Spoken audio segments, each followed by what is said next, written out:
सुबह के ठीक 8 बजे थे। सूरज पूरी तरह निकल चुका था और उसकी सुनहरी किरणें कच्ची गलियों में फैल रही थीं। भागलपुर, बिहार का एक छोटा सा गांव। ये वो जगह थी जहां लोग कम में जीना जानते थे, मगर सपने यहाँ सबकी आंखों में आसमान से भी ऊंचे थे। गांव की सुबह शांत नहीं थी, बल्कि एक संघर्ष की आवाज थी। कहीं मिट्टी के चूल्हे पर चाय उबलने की छन-छन थी, तो कहीं गायों के रंभाने की आवाज। हर कोई अपनी दौड़ शुरू कर चुका था। और इन्हीं दलियों के बीच एक छोटे से टूटे हुए घर के आंगन में एक माँ की आवाज गूंजती है। राजू, अरे ओ राजू, 8 बज गए हैं बेटा। सूरज सर पर चढ़ाया है। आज फिर सेठ रामलाल की डांट सुननी है क्या? उठ जा मेरे लाल। उठ गया माँ, बस 2 मिनट। वो कल रात दुकान का हिसाब मिलाते मिलाते आंख देर से लगी थी। मैं बस अभी तैयार होकर निकलता हूँ।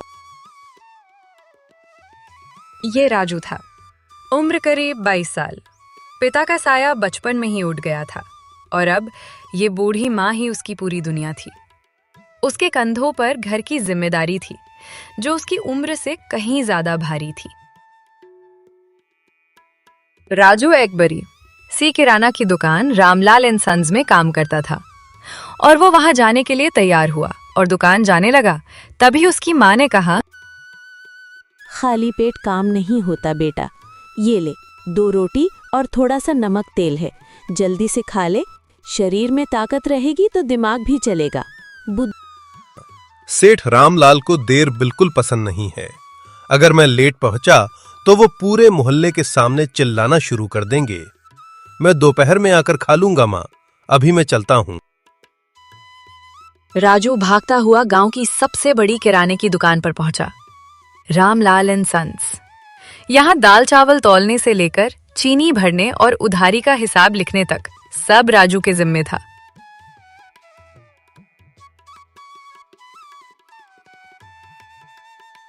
सेठ रामलाल कड़क मिजाज के आदमी थे।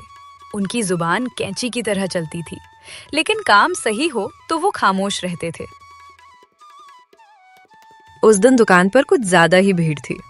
शायद महीने की शुरुआत थी, इसलिए हर कोई राशन लेने उमड़ पड़ा था। राजू एक हाथ से तराजू संभाल रहा था और दूसरे हाथ से उधारी की कॉपी में नाम लिख रहा था।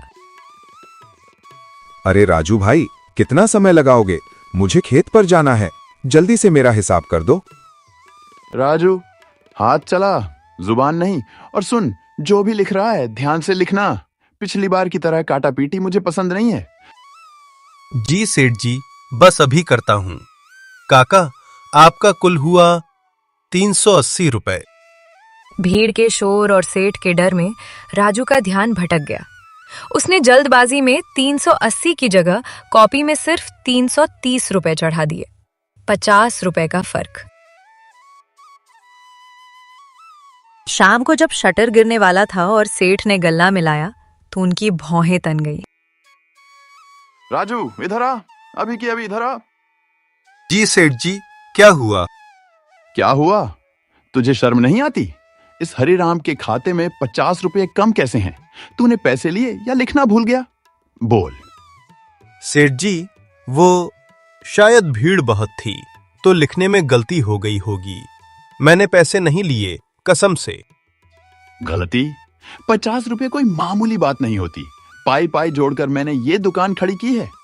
तेरी इस लापरवाही की वजह से आज मुझे नुकसान उठाना पड़ा है। मालिक, गलती हो गई, मैं अपनी तनख्वाह से कटवा लूंगा, पर आप चिल्लाइए मत। चुप, एकदम चुप। आज के लिए दफा हो जा यहां से। कल सुबह बात करूंगा कि तुझे रखना है या नहीं। राजू उस रात अपने घर की टूटी खटिया पर लेटा तो था, पर नींद कोसों दूर थी। छत की बल्लियों को घूरते हुए उसके दिमाग में बस सेठ की वो बातें गूंज रही थीं। 50 रुपए, सिर्फ 50 रुपए के लिए उसकी ईमानदारी पर शक किया गया। करवटें क्यों बदल रहा है बेटा? कुछ हुआ है क्या दुकान पर? तेरा चेहरा उतरा हुआ लग रहा है। नहीं माँ, कुछ नहीं, बस काम ज्यादा था आज, थकान हो गई है। तुम सो जाओ, सुबह जल्दी उठना है। राजू ने माँ से झूठ तो बोल दिया, पर उसका दिल डर से कांप रहा था। अगर नौकरी चली गई तो माँ की दवाई कैसे आएगी, घर का राशन कैसे आएगा। अगली सुबह हमेशा की तरह 8 बजे राजू तैयार हुआ। उसने मन ही मन खुद को समझाया, सेठ जी का गुस्सा रात भर में ठंडा हो गया होगा। मैं आज जाते ही उनके पैर पकड़ लूंगा।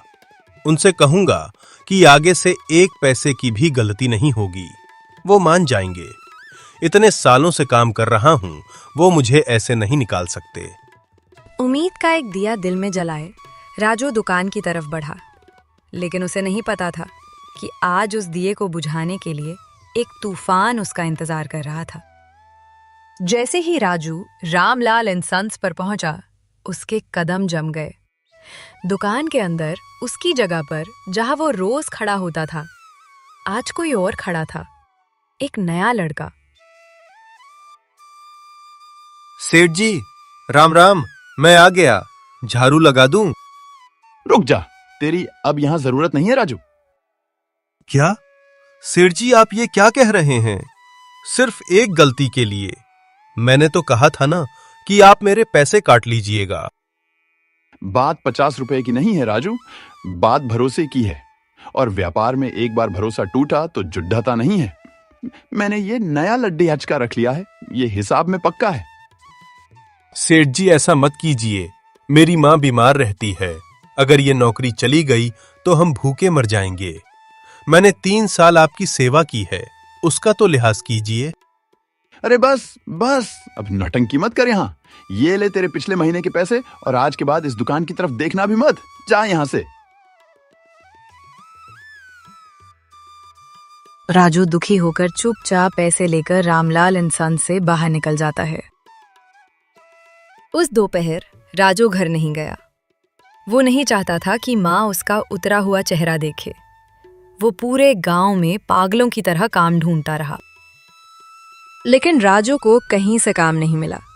कोई कहता कि अरे राजू, अभी तो लड़का रखा है, अभी जगह नहीं है भाई। सीजन मंदा चल रहा है राजू, अभी तो मैं खुद मुश्किल में हूं। तो कोई तो राजू पर विश्वास ही नहीं कर रहा था और कहते कि सुना है रामलाल ने तुझे चोरी के इल्जाम में निकाला है। भाई, मैं रिस्क नहीं ले सकता, तू कहीं और देख ले। दोपहर ढलकर शाम होने को आई। राजू का पेट खाली था, हलक सूखा था, लेकिन सबसे ज्यादा खाली उसका भविष्य लग रहा था। चोरी का इल्जाम, ये शब्द उसके सीने में खंजर की तरह चुभ रहे थे। हारकर राजू गांव के बाहर वाली चौपाल पर पुराने पीपल के पेड़ के नीचे बैठ गया। जहां कभी वो दोस्तों के साथ हंसता था, आज वहां वो अकेला रो रहा था। सब खत्म हो गया। एक छोटी सी गलती ने मेरी पूरी जिंदगी पलट दी। अब माँ को क्या मुंह दिखाऊंगा? कैसे कहूंगा कि तुम्हारा बेटा अब बेरोजगार है और लोग उसे चोर समझ रहे हैं? अरे, ये कौन देवदास बना बैठा है यहाँ? राजू भाई, तू यहाँ में क्या कर रहा है? ये मोहन था, राजू का बचपन का यार। राजू ने जैसे ही मोहन को देखा, उसका सब्र टूट गया। उसने रोते रोते सारी बात बता दी। बस इतनी सी बात के लिए तू हार मान गया? अरे छोड़ ना उस कंजूस सेठ को। जो होता है अच्छे के लिए होता है। चल उठ, आज संडे है। संडे है तो क्या करूं? मेरे पास जहर खाने के पैसे नहीं हैं और तुझे संडे की परी है। अरे भाई, रोना धोना बाद में। पास वाले कस्बे में एक नया ठेला लगता है, वहां फेमस आमलेट पिज्जा मिलता है। चल, आज तेरा भाई तुझे खिलाएगा, मुंह ठीक हो जाएगा। नहीं यार, मन नहीं है। चुपचाप चल, पैसे मैं दे रहा हूं ना। और टेंशन मत ले, कुछ ना कुछ हो ही जाएगा। वो दोनों आमलेट पिज्जा खाने चल दिए, मोहन की साइकिल में। वहां पहुंचते ही देखा कि भीड़ ज्यादा है। दोनों वहां जाकर चुपचाप लाइन में खड़े थे।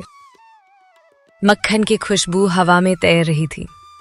राजू ने देखा कि तवे पर अंडा छक की आवाज के साथ टूटता है उस पर सब्जियां, चीज और मसाले पड़ते हैं। ये क्या चीज है मोहन? ये तो ऑमलेट जैसा है, पर रोटियां भी हैं और इतनी भीड़। यही तो है पिज्जा ऑमलेट। शहर की चीज है, अब यहाँ भी मिल रही है। खाकर देख। राजू ने पहला निवाला लिया।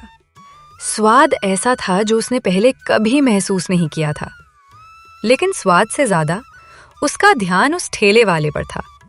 वो आदमी कितनी तेजी से हाथ चला रहा था और लोग कैसे दीवानों की तरह पैसे दे रहे थे। मोहन, इतनी सादी सी चीज और लोग इतना पसंद कर रहे हैं। ये ठेले वाला तो सेठ रामलाल से भी ज्यादा खुश लग रहा है। इसका अपना काम है, कोई मालिक नहीं, कोई डांटने वाला नहीं। कमाई तो अच्छी है इसकी। क्यों, क्या सोच रहा है? वापसी के रास्ते पर राजू खामोश था।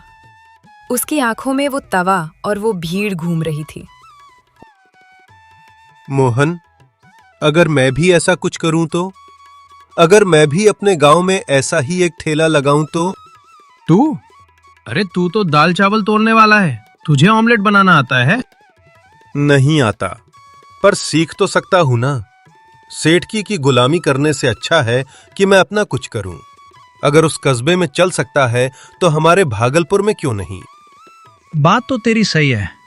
देख, अगर तू सच में करना चाहता है तो मैं तेरे साथ हूं, पर यह आसान नहीं होगा। आसान तो भूखे मरना भी नहीं है मोहन। उस रात राजू के अंदर का डर मर चुका था और एक जिद पैदा हो चुकी थी। अगले ही दिन वो उसी कस्बे के ठेले वाले के पास पहुंचा। भैया, मुझे काम सिखा दो। मैं बर्तन धो लूंगा, सब्जी काट दूंगा, बस मुझे ये बनाना सिखा दो। अरे भाई, यहाँ कोई स्कूल ही नहीं चल रहा, और वैसे भी अपना हुनर किसी को क्यों दूं? भैया, मैं बहुत मजबूरी में हूं। आप जो कहोगे करूंगा। काफी मिन्नतों के बाद वो माना। राजू ने हफ्तों तक मुफ्त में काम किया। गरम तेल के छींटे उसके हाथों पर पड़ते, उंगलियां जलती, कई बार ऑमलेट जल जाता और गालियां पड़ती। अरे कब सीखेगा तू? आग को समझ, अंदाजे से नमक डाल। लेकिन राजू ने हार नहीं मानी। वो हर रोज गिरता और हर रोज उठता।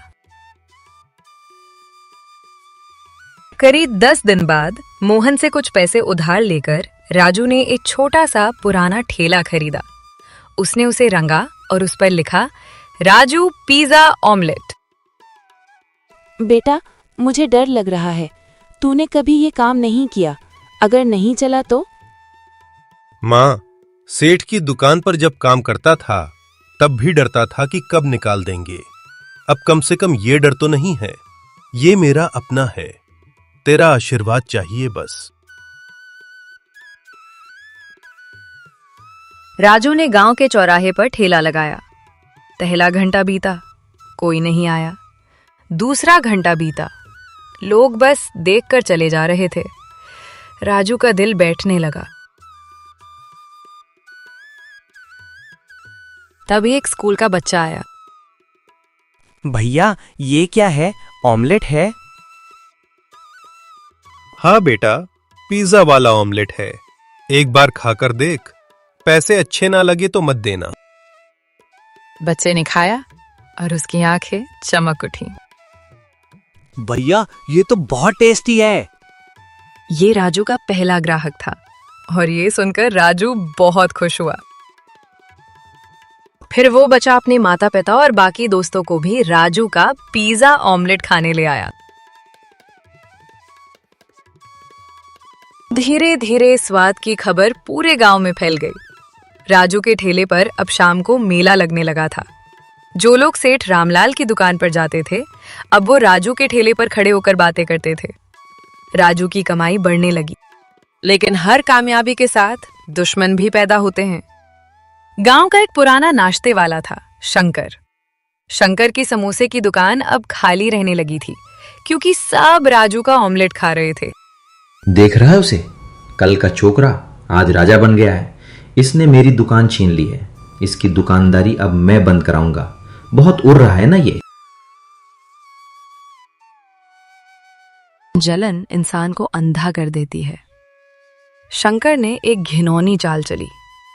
एक दिन जब राजू बाजार से सामान लेने गया था, शंकर ने चुपके से राजू के ठेले पर रखे अंडों में कुछ गड़बड़ कर दी और बासी सड़े अंडे वहां रखवा दिए। शाम को जब राजू ने वो अंडे इस्तेमाल किए तो अनर्थ हो गया। और राजू, तूने क्या खिला दिया आज? उल्टियां हो रही हैं भाई। अरे, पेट में मरोड़ उठ रही है। देखते ही देखते 3-4 लोग बीमार पड़ गए। हड़कंप मच गया। मैं कहता था ना, ये सड़क छाप क्या खिलाएगा, सड़े हुए अंडे खिला रहा है पैसों के लालच में, मारो इसे। लोग गुस्से में राजू की तरफ लपके। राजू रोता रहा। मैंने कुछ नहीं किया। मैं तो आज सुबह बाजार गया था और अपना ठेला शंकर चाचा के भरोसे रखकर गया था। शंकर चाचा से पूछो। तभी गांव के मुखिया वहां आ गए। उन्होंने भीड़ को रोका और जांच की। ठेले के पीछे कूड़ेदान में शंकर की दुकान का एक थैला मिला, जिसमें वो सड़े हुए अंडे लाए गए थे। और शंकर का नौकर, जो डरा हुआ था, उसने सच उगल दिया। मुखिया जी, मुझे माफ कर दो। शंकर सेठ ने कहा था कि अगर ये अंडे वहां नहीं रखे तो वो मुझे नौकरी से निकाल देंगे। पूरे गांव में सन्नाटा छा गया। सबकी नजरें शंकर पर थीं। राजू, मुझे माफ कर दे भाई। जलन में मेरी बुद्धि भ्रष्ट हो गई थी। मैं तेरा काम देख नहीं पाया। अरे शंकर काका, आप बड़े हैं। अगर आप मुझसे कहते तो मैं आपको भी ये बनाना सिखा देता। किसी की लकीर मिटाने से अपनी लकीर बड़ी नहीं होती। हम दोनों साथ कमा सकते हैं। उस दिन राजू ने सिर्फ इज्जत नहीं कमाई, बल्कि पूरे गांव का दिल जीत लिया।